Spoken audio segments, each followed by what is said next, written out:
Hello, so this is Anxiety Files. I think I'm gonna stick with that name. Anxiety Files, episode 3. So we've talked about breathing, we've talked about one thing at a time.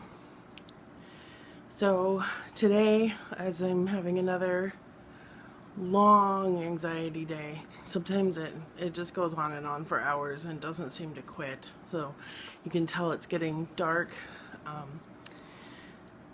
And it still hasn't let up. So today I looked on my list, and one of the things that I saw was imagine best case scenarios. So one of the things that adrenaline does is it makes your mind rush to look for what's wrong. So I have Cushing's disease. So this tumor that I have in my pituitary gland causes my adrenals to produce excess cortisol, and that causes adrenaline flooding, and your body reacts to danger with adrenaline, and your mind instantly, it's a survival thing. You try to figure out what's wrong, what's going on, why am I feeling like this, danger. So I run down all sorts of paths in my mind. What if this, what if that, what if this is going wrong, and if that happens, what if that happens? You know, it's the hamster wheel that just won't quit, because the adrenaline flooding doesn't quit.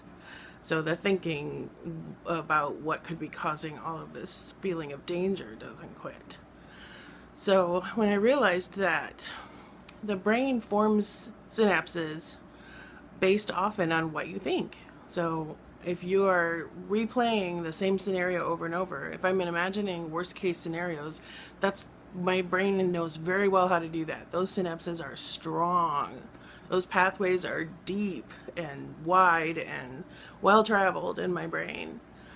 So it's a challenge now. This is my task, is to start building new connections in my brain and building synapses and building those roads and channels to go the other way. So imagine best case scenarios. Every time I find myself, I become aware of the fact that I'm running down those paths of danger, what's wrong, instead of catastrophizing these scenarios, even if that catastrophe is real. And I have health issues that are legit and scary things, but it's not happening right this minute.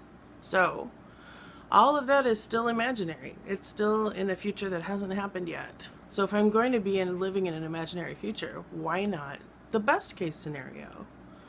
So what was I freaking out about today? I was very scared because the swelling is not going down. I have lymphedema, and it's very bad, and it frightens me because it doesn't seem to be changing. And so I'm imagining all sorts of what if the feeling that I have that I can't breathe very well is because there's fluid in my lungs, or there's fluid in my torso. What if this, what if that?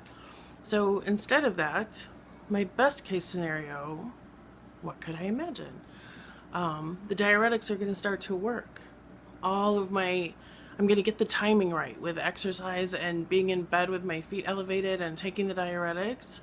And I'm going to learn more about lymphedema massage, and my doctor might figure out a new medication issue that might help, and the swelling could go down. And what a relief. I like imagining that.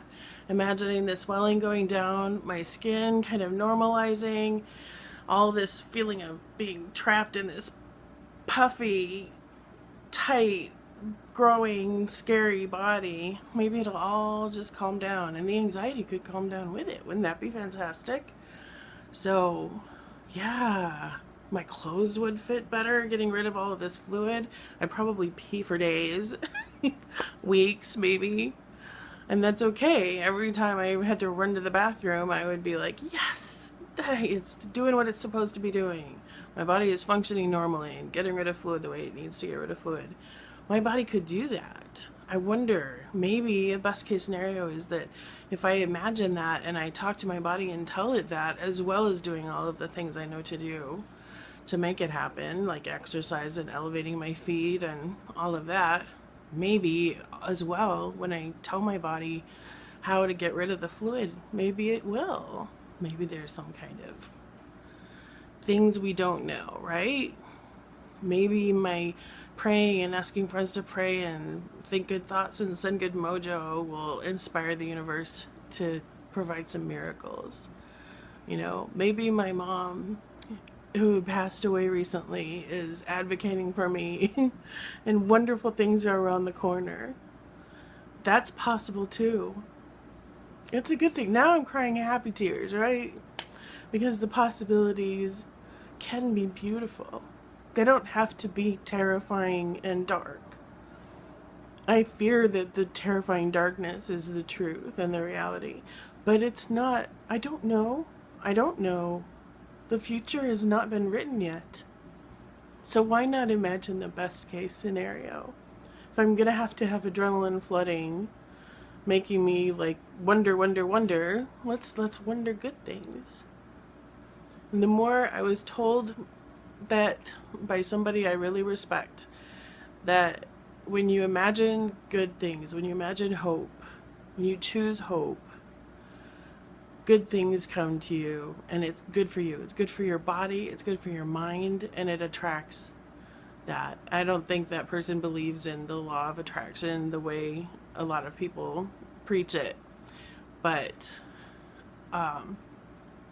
there is something to that.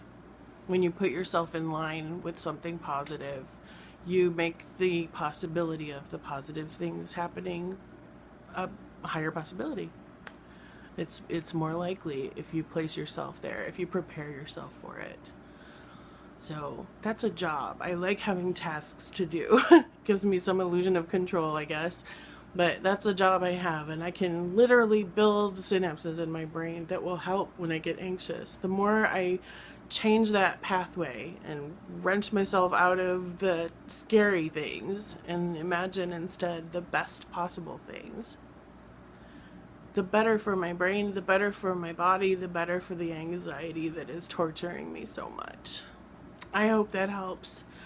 I hope your anxiety calms down. I hope mine does too. I'd really like to have a peaceful night. But thank you for watching. I'll talk to you next time.